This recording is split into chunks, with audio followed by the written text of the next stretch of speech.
Hello guys, स्वागत है हमारे YouTube चैनल टिंकू शास्त्री में।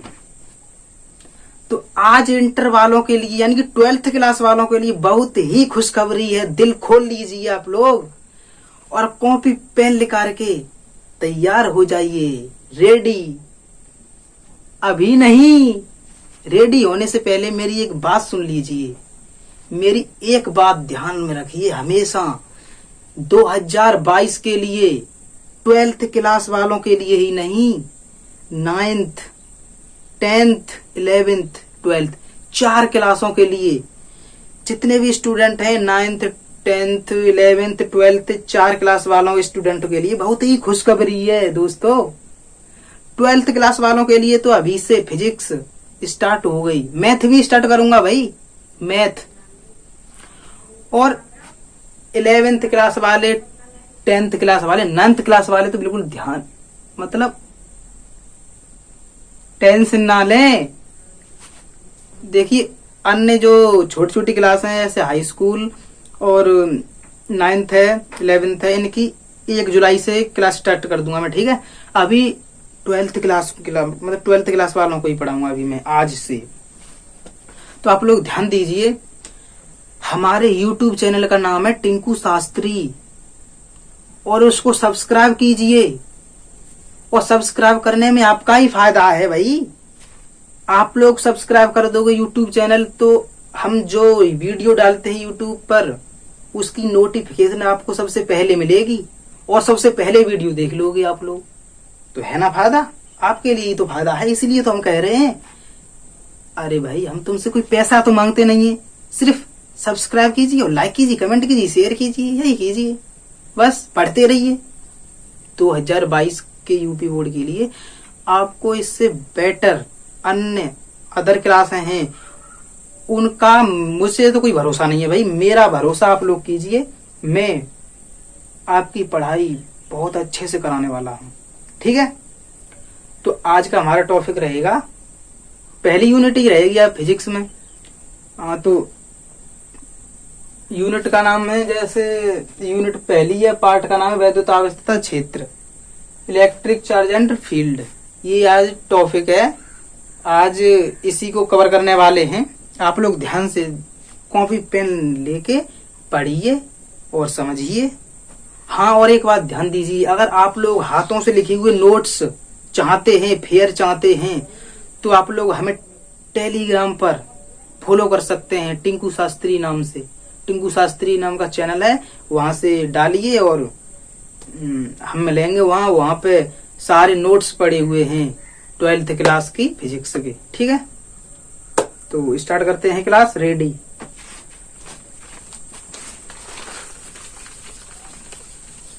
टेंशन लेने की जरूरत नहीं है आप लोगों को, सारी टेंशन मेरे पे छोड़ दो भाई।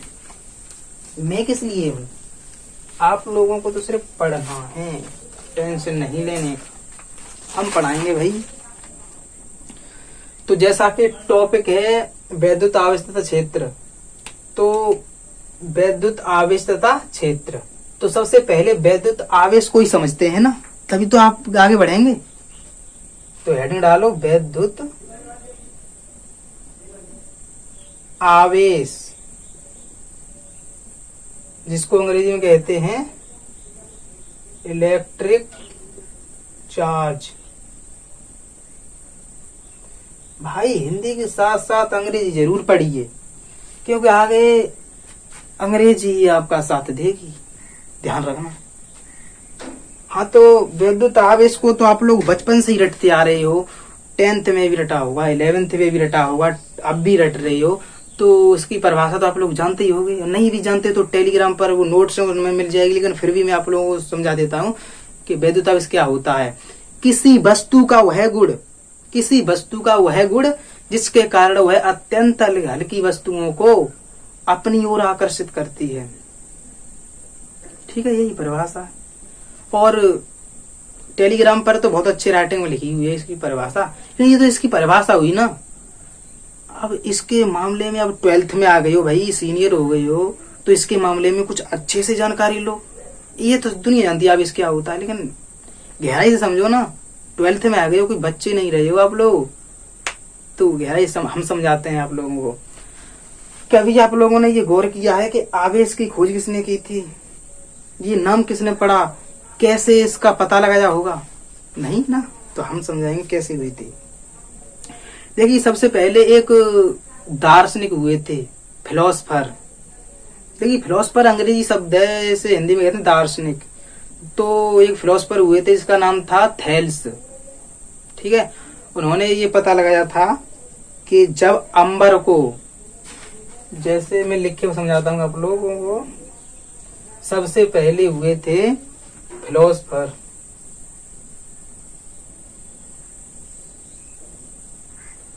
ठीक है, जिसे हिंदी में कहते हैं दार्शनिक। तो इनका नाम था दार्शनिक का थेल्स। ठीक है, इन्होंने पता लगाया था, थेल्स ने, कि जब अंबर को रेशम के कपड़े से रगड़ा जाता है, उन्होंने थेल्स ने पता लगाया कि अंबर को रगड़ा जाता है किससे? रेशम से। तो इस अंबर पे कुछ ऐसा चमत्कार होने लगता है कि ये अंबर अत्यंत हल्की वस्तुओं को अपनी ओर आकर्षित करने लगता है। इन थेल्स ने तो इतना पता लगाया था, लेकिन ये बात पता है कितनी वर्ष पुरानी है? ये इसको हो गई 2600 साल, 2600 वर्ष पुरानी बात है ये 2000 वर्ष तक तो ये मतलब पेंडिंग में डली रही ये बात। इस कहानी पर किसी ने गौर नहीं किया था, लेकिन 600 साल, अब से 600 साल पहले एक साइंटिस्ट हुए थे, गिलबर्ट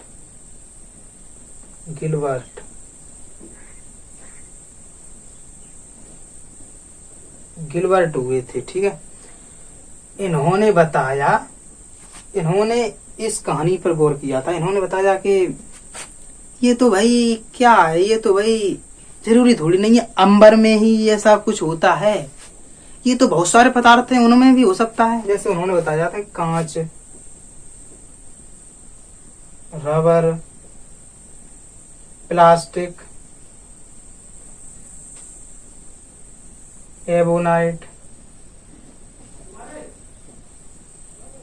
आदि, इसी प्रकार के और भी अन्य पदार्थ हैं। उन्होंने बताया कि अंबर और रेशम को रगड़ेंगे तभी थोड़ी ऐसा होगा, भाई कांच को रगड़ दो रेशम से तब भी ऐसा ही होगा, और एबोनाइट को रगड़ो तब भी ऐसा ही होगा। इस कहानी का कोई मतलब नहीं निकला, कोई मतलब तत्व नहीं निकला। फिर इनके बाद में भी एक साइंटिस्ट हुए थे, ब्राउन।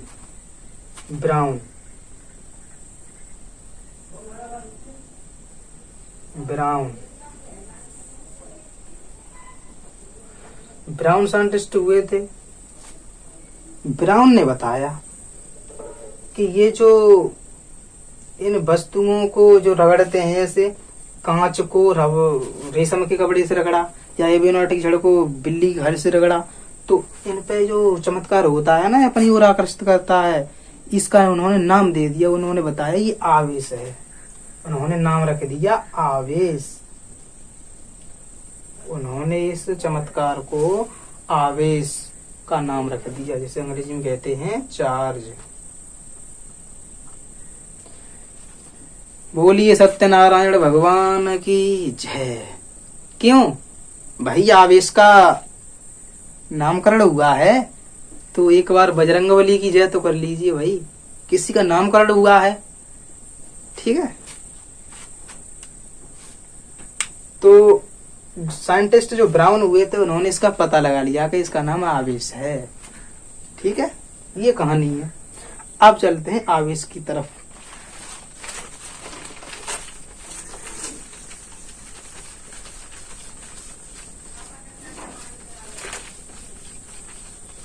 अब देखते हैं कि आवेश कितने प्रकार का होता है। भाई आवेश कोई पूछे कितने प्रकार का होता है तो आप बताना कि 2 टाइप्स, मतलब आवेश 2 प्रकार का होता है। कौन कौन सा होता है वो भी सीख लीजिए। आवेश होता है 2 प्रकार का। नंबर 1 धन आवेश, और नंबर 2 इसको अंग्रेजी में कहते हैं पॉजिटिव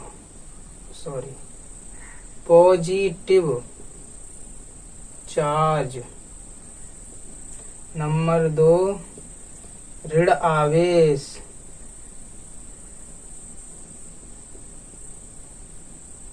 इसको अंग्रेजी में कहते हैं नेगेटिव चार्ज। ठीक है, positive charge and negative charge 2 आवेश होते हैं। तो आप लोग पूछोगे हमसे सर पॉजिटिव चार्ज क्या होता है, तो हम बताएंगे भाई पॉजिटिव चार्ज क्या होता है। जब 2 वस्तुओं को आपस में रगड़ा जाता है, जब 2 वस्तुओं को मतलब आपस में रगड़ा जाता है, जिस वस्तु पर इलेक्ट्रॉनों की अधिकता होती है उस पे होता है नेगेटिव चार्ज, और जिस पे इलेक्ट्रॉनों की कमी होती है उस पे होता है पॉजिटिव चार्ज।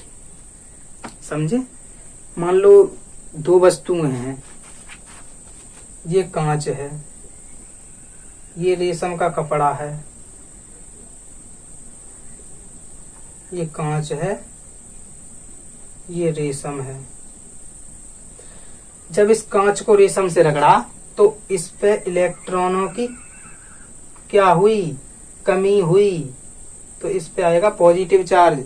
इस पे क्या हुई? अधिकता हुई, तो इस पे आएगा नेगेटिव चार्ज। समझ गए? ऐसे नहीं समझे तो हम और तरीका से भी समझा सकते हैं भाई।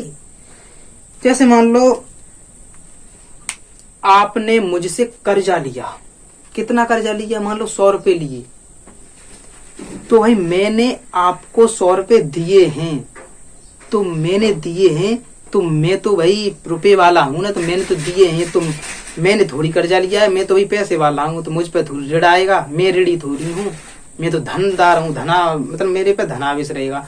और आपने जो ऋण लिया है तो आप ऋणी हो मेरे कर्जे के, तो आपके पास ऋण आवेश है।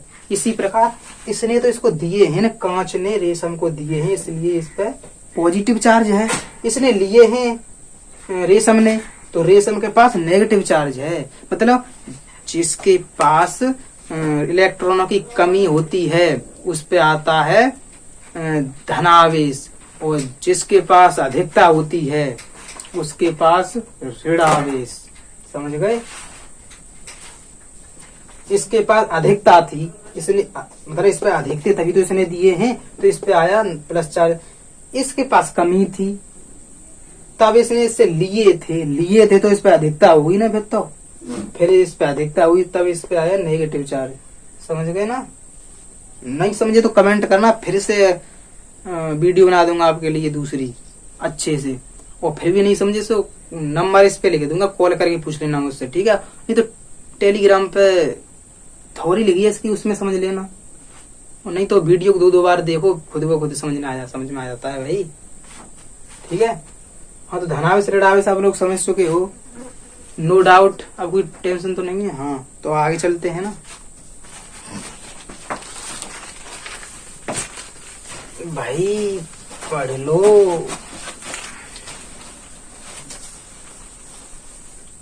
2022 के लिए तैयारी कर लो।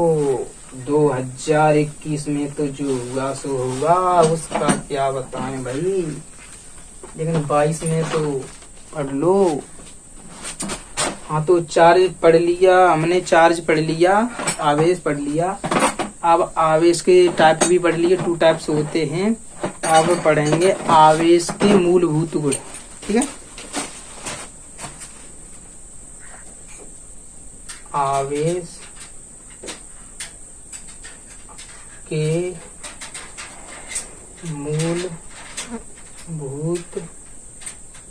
मूलभूत गुण, ठीक है? अंग्रेजी में कहते हैं इसे बेसिक प्रॉपर्टीज ऑफ चार्ज। ठीक है? अंग्रेजी पढ़ते रहो भाई। आवेशों के मूलभूत गुण में 3 हेडिंग पढ़नी है आप लोगों को। पहली हेडिंग डालो आवेश का संरक्षण। पहली हेडिंग डालो आवेश का संरक्षण, जिसको अंग्रेजी में कहते हैं कंजर्वेशन ऑफ चार्ज। ठीक है, ठीक है। बोलिए जय हो बजरंग बली। एक बार कमेंट में कीजिए जय बजरंग बली। अब सवाल का गर्दा तो हम उड़ा ही रहे हैं। सवाल कहाँ है भाई? अब इसका संरक्षण का नियम है भाई। सवाल भी पढ़ेंगे, न्यूमेरिकल इसके पढ़ेंगे आगे। पहले पाठ पढ़ लो भाई, समझ लो इसको, तभी तो न्यूमेरिकल कर पाओगे। इसे ही नहीं समझोगे तो न्यूमेरिकल कभी नहीं कर पाओगे तुम। ये श्राप है मेरा। अगर आप लोगों ने ये नहीं समझा तो आप कभी न्यूमेरिकल नहीं कर पाओगे। ये समझ लिया तो न्यूमेरिकल ऐसे कर दो। हाँ, तो आवेश का संरक्षण क्या कहता है? आवेश का संरक्षण किसी अलग से नहीं बना है, उसी में से बना है। जैसा कि आप लोगों ने देखा कि कांच की छड़ को जब रेशम से रगड़ा तो जिस पे इतना प्लस चार्ज आया उतना ही इस पे नेगेटिव चार्ज आया। तो इसके कहने का मतलब ये है आवेश न तो उत्पन्न किया जा सकता है और ना ही नष्ट किया जा सकता है, बल्कि एक वस्तु से दूसरी वस्तु में स्थानांतरित किया जा सकता है। जैसे इस पे कांच की छड़ पे प्लस चार्ज 2 प्लस चार्ज है तो इस पे भी 2 माइनस चार्ज होंगे। अगर इस पे प्लस 3 चार्ज हुए तो इस पे नेगेटिव 3 चार्ज होंगे। ठीक है, ये तो आप लोग समझोगे। और जरूरी नहीं है कांच की छड़ हो। मैंने अभी आपको उदाहरण बताया, कांच की छड़ हो सकती है, एबोनाट की छड़ हो सकती है, और अन्य नदी है बताइए। अब मान लो एबोनाट की छड़ को रगड़ेंगे हम बिल्ली की खाल से तो एबोनाट पे ऋण आवेश आएगा। मान लो ये एबोनाट की छड़ है, ठीक है, ये कांच था, ये रेशम थी, ये है एबोनाइट। ठीक है, ये है बिल्ली की खाल। बिल्ली की खाल क्या हो, फर्क हो, मैं तो फर्क कहूंगा, आप लोग लिख लेना बिल्ली की खाल। ठीक है, तो एबोनाइट की छड़ पे कितना आएगा, नेगेटिव चार्ज। ठीक है, इस पे भी प्लस चार्ज आएगा। अगर इस पे 3 आता तो इस पे भी 3 आता। इसके कहने का मतलब ये है आवेश न तो नष्ट किया जा सकता है और ना ही उत्पन्न किया जा सकता है, बल्कि एक वस्तु से दूसरी वस्तु में कन्वर्ट किया जा सकता है। ठीक है, स्थानांतरित किया जा सकता है भाई। हाँ, तो आवेश का संरक्षण क्लियर हुआ। अगर इसकी थ्योरी चाहते हो तो मैं बोल भी दे रहा हूँ भाई, आवेश न तो नष्ट किया जा सकता, न तो उत्पन्न किया जा सकता, बल्कि एक वस्तु से दूसरी वस्तु में स्थानांतरित किया जा सकता है। अगर आप लोग इसके लिखे हुए नोट्स चाहते हो थ्योरी सहित तो आप लोगों को टेलीग्राम पे जाना होगा, और टेलीग्राम पे जा करके आप लोगों को क्या करना होगा, टिंकू शास्त्री, जैसा कि यूट्यूब पे भी टिंकू शास्त्री चैनल है, वहां पे भी टिंकू शास्त्री डालना है। सारे फोटो आ जाएंगे आप लोगों को, नंबर वन ऐसी करके पूरी आप लोगों को अपनी नोट पे उतार लेना है, वो याद कर लेना, और समझो भी पढ़ो भी, बस या तो सिर्फ समझो। और नोट्स टेलीग्राम पे हमें टिंकू शास्त्री पे फॉलो कर लेना। ठीक है, और वीडियो को लाइक कर देना। हाँ, तो पहला पॉइंट पढ़ लिया। अब इसके बाद में क्या पढ़ेंगे मालूम है? आप इसका सारा पढ़ लिया, इसके बाद में पढ़ेंगे हम नंबर 2 हेडिंग डालो आकर्षण तथा प्रतिकर्षण। एक बार जोर से कहो जय हो बजरंगबली। आकर्षण तथा प्रतिकर्षण नंबर 2, आकर्षण तथा प्रतिकर्षण। अंग्रेजी में बोले तो अट्रैक्शन अट्रैक्शन। अरे भाई क्या हो रहा है, अट्रैक्शन भाई गलत हो रहा है। अट्रैक्शन एंड रिपल्शन, ठीक है। अट्रैक्शन एंड रिपल्शन, आकर्षण तथा प्रतिकर्षण। तो आप लोगों को ये समझना जरूरी है, आकर्षण कब होता है और प्रतिकर्षण कब होता है। अगर दोनों समान आवेश हैं, मान लो ये भी प्लस चार्ज है ये भी प्लस चार्ज है, तो इनके मध्य कैसा बल लगेगा जानते हो? अट्रैक्शन यानी कि रिपल्शन। कैसा लगेगा? रिपल्शन। अगर दोनों सजातीय आवेश हैं तो रिपल्शन लगता है यानी कि प्रतिकर्षण। अगर दो अलग अलग हुए, एक प्लस है एक माइनस है, तो इनके मध्य लगेगा अट्रैक्शन यानी कि आकर्षण। तो आकर्षण बल लगेगा। और जरूरी नहीं है प्लस प्लस हो माइनस माइनस हो, तब भी यही लगेगा रिपल्शन, ठीक है। और ये प्लस माइनस है, ये माइनस प्लस भी हो सकता है, तो भी अट्रैक्शन, ठीक है। कहने का मतलब ये है प्लस का प्लस के साथ में उसकी समानता कराएंगे, प्लस के साथ हम सजातीय आवेशों के मध्य हमेशा रिपल्शन लगता है। चाहे नेगेटिव को नेगेटिव के साथ कराओ, चाहे पॉजिटिव के साथ कराओ। और विजातीय हैं यानी कि अलग अलग चार्ज हैं, जैसे एक प्लस एक माइनस है, तो उनके मध्य लगेगा अट्रैक्शन यानी कि आकर्षण बल। एक बात बताएं हम आपको, नहीं चलो बता देते, छोड़ो आगे लंबे समय में बताएंगे, आगे भी मेरे समय आएगा। हाँ तो ये आकर्षण और प्रतिकर्षण समझ चुके हैं आप लोग। अब तीसरी हेडिंग डालो, इसकी थ्योरी टेलीग्राम पर ही मिलेगी आप लोगों को, यहाँ तो सिर्फ मैं बोल दे रहा हूँ, चलो कोई बात नहीं है। इसकी थ्योरी है सजातीय आवेशों के मध्य हमेशा प्रतिकर्षण बल लगता है और विजातीय आवेशों के मध्य हमेशा अट्रैक्शन यानी कि आकर्षण बल लगता है, ठीक है। तीसरी हेडिंग डालो, आवेश का क्वांटीकरण।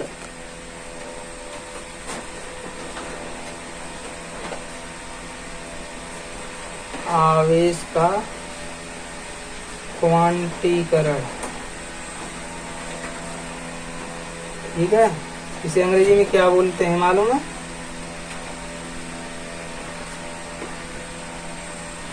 क्वांटिसेशन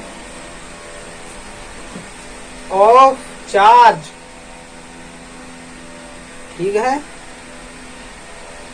भाई। अंग्रेजी मुझसे ठीक नहीं आती, अगर कुछ गलती हो जाए स्पेलिंग में तो बता दिया करे ना, कमेंट में लिख देना। अंग्रेजी में कमजोर हूँ मैं, ठीक है, लेकिन इतना भी कमजोर नहीं हूँ तो जानता हूँ। लेकिन हाँ, आवेश का क्वांटीकरण पढ़ते हैं। आवेश का क्वांटीकरण, जैसे इसको समझने के लिए आपको ऐसा करना पड़ेगा। जैसे मान लो, इसकी परिभाषा बोलता हूँ, जैसे मान लो किसी वस्तु पर आवेश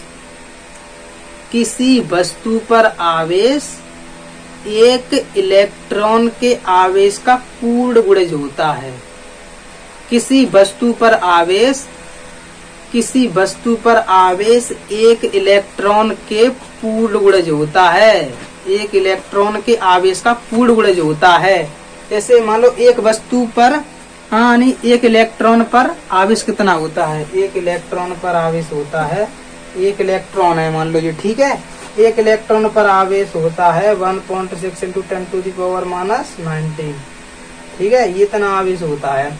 तो इस थ्योरी के अनुसार है कि आवेश के क्वांटीकरण के अनुसार किसी वस्तु पर आवेश एक इलेक्ट्रॉन के आवेश के बराबर होता है, यानी कि उसके पूर्ण गुणज होता है। अब मान लो इसका पूर्ण गुणज ऐसे हो सकता है, बोलो इसका आवेश होगा एक इलेक्ट्रॉन हो सकता है 2 इलेक्ट्रॉन हो सकता है, 3 इलेक्ट्रॉन हो सकता है, 4 इलेक्ट्रॉन हो सकता है, डॉट डॉट डॉट डॉट ऐसे इस तरह से आगे कहीं तक भी हो सकता है इनफाइनाइट तक। अब मैं कहूँ क्या सर ऐसे हो सकता है 2 इलेक्ट्रॉन 1/2, 1/3, 3/2 इस तरह से हो सकता है?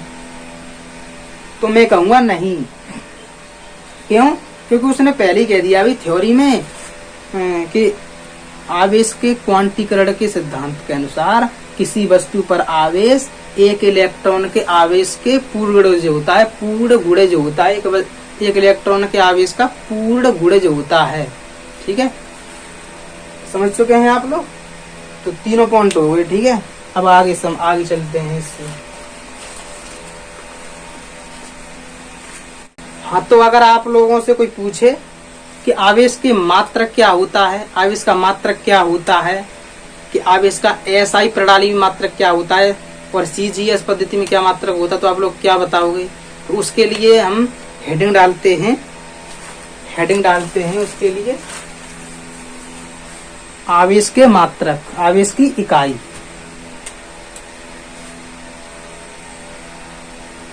अब ये तो मिटा देते हैं,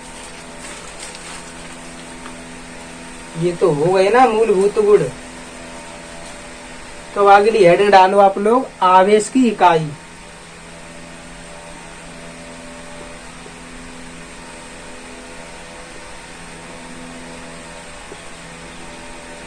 इकाई को ही मात्रक कहते हैं, कंफ्यूज होने की बात नहीं है। ठीक है, अंग्रेजी में बोले तो यूनिट्स ऑफ चार्ज। ठीक है, अब आवेश के मात्रक देखते हैं। देखिए भाई, नंबर 1 डालो। अगर आवेश का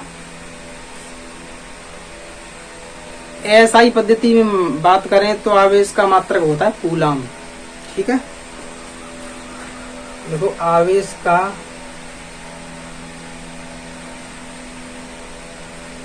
एसआई पद्धति में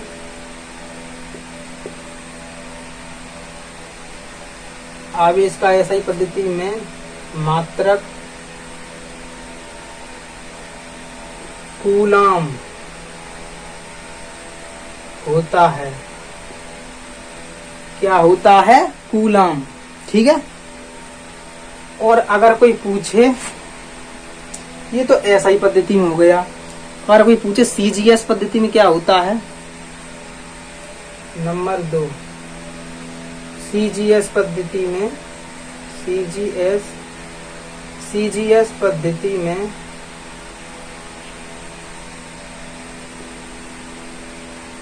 आवेश का मात्रक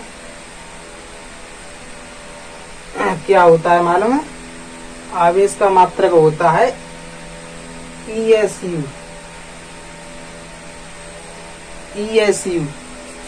और ESU की फुल फॉर्म मालूम है आप लोगों को? ESU की फुल फॉर्म होती है इलेक्ट्रोस्टैटिक यूनिट्स।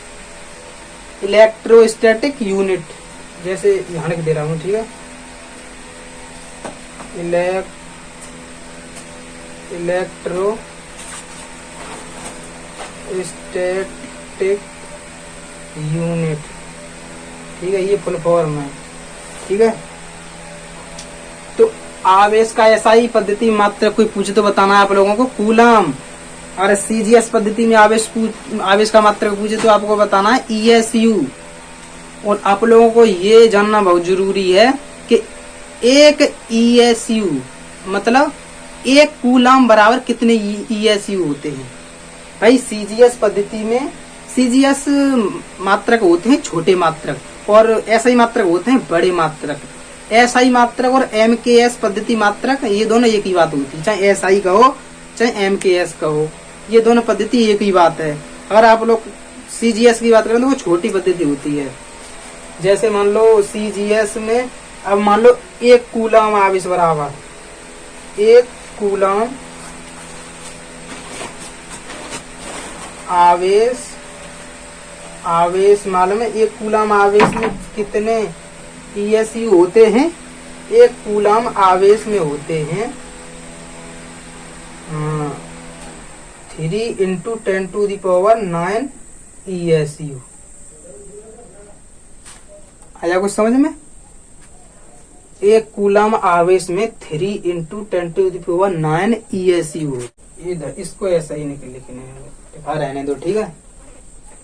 अब इधर बात कर लेते हैं।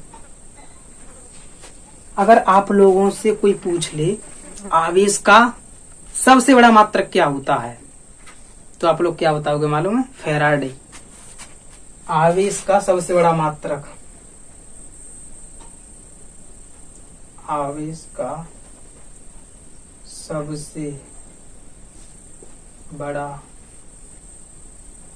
मात्रक क्या होता है? फैराडे। एक फैराडे बराबर कितने कूलम आवेश होता है पता है आप लोगों को? एक फैराडे बराबर होता है 96,500 कूलम। देखिए किताबों में तो 96,500 लिखा होता है, लेकिन ठीक तरह से मैंने देखा है पक्का तो वैसे 96,484 होता है। लेकिन कहीं मान लो मेरे कॉम्पिटिटिव एग्जाम होते हैं, उनमें अगर ऑप्शन आते हैं, मान लो उसमें आया 96,500 और कहीं आया 96,484, तो दोनों ही किसी पे लगा देना। लेकिन असल में दोनों ऑप्शन तो 96,484 पे लगाना। अगर ये नहीं आए 96,484 में से कोई एक ऑप्शन आए तो 96,500 पे लगा देना, कोई गलत नहीं जाएगा, ठीक है। तो एक फैराडे बराबर होता है 96,484 कूलम, या फिर 96,500, ठीक है। एक और मात्रक होता है कूलम का। आप लोग कह रहे होगे बड़ी मात्रक है भाई इसके, तो कहां से ढूंढ के इकट्ठे कर रहे हो सर? लेकिन भाई ये मैंने थोड़ी बताना है, मैंने तो पढ़े हैं, वही जो पढ़ा है वही पढ़ा रहा हूँ भाई, मैंने थोड़ी बनाए हैं। ये साइंटिस्ट हो पूछो, बताओ ये फैराडे एक साइंटिस्ट है तो उन्होंने अपने नाम पर ये मात्रक बना दिया। कूलम एक साइंटिस्ट थे, उन्होंने अपने नाम पर एक मात्रक बना दी। ऐसे ही होता है। हाँ, एक और मात्रक होता है EMU। EMU एक मात्रक होता है, ठीक है। एक EMU मात्रक होता है, एक EMU बराबर होता है 10 कूलम। एक EMU में 10 कूलम आवेश होता है, ठीक है। ठीक है, मिटा दें अब इसको, मिटा दें अब तो। हाँ, इसकी विमा और बता देते हैं आवेश की, ठीक है। आवेश की विमा,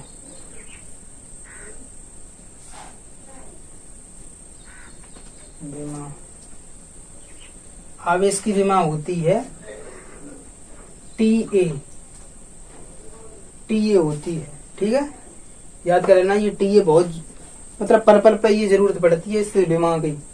अगर आपसे ये पूछे कोई कि आवेश कैसी राशि है, तो आप लोग क्या बताना पसंद करोगे? तो आवेश कोई दिशा होती है, तो भाई आदेश हुई ना। आवेश एक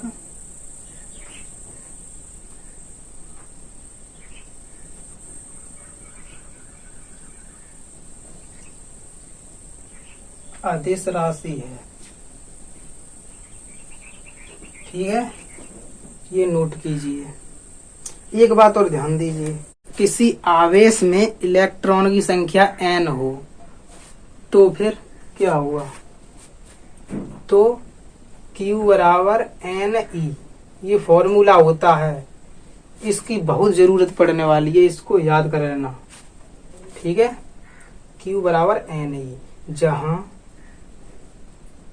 E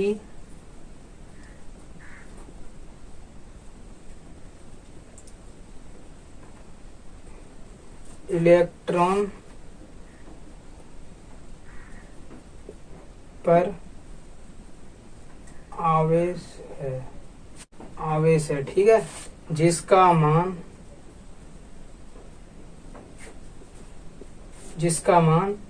1.6 × 10⁻⁻19 कूलम होता है, ठीक है, नोट कीजिए। तो आज की क्लास ज्यादा लंबी नहीं करते हैं, यहीं विराम देते हैं और आगे की पढ़ाई अगली वीडियो में कल पढ़ाएंगे। इसको यहीं विराम करते हैं। अगर वीडियो पसंद आई हो तो लाइक कर देना, चैनल को सब्सक्राइब करना ना भूलें, शेयर करना अपने दोस्तों के साथ, कमेंट करना। बस, नमस्कार, थैंक यू।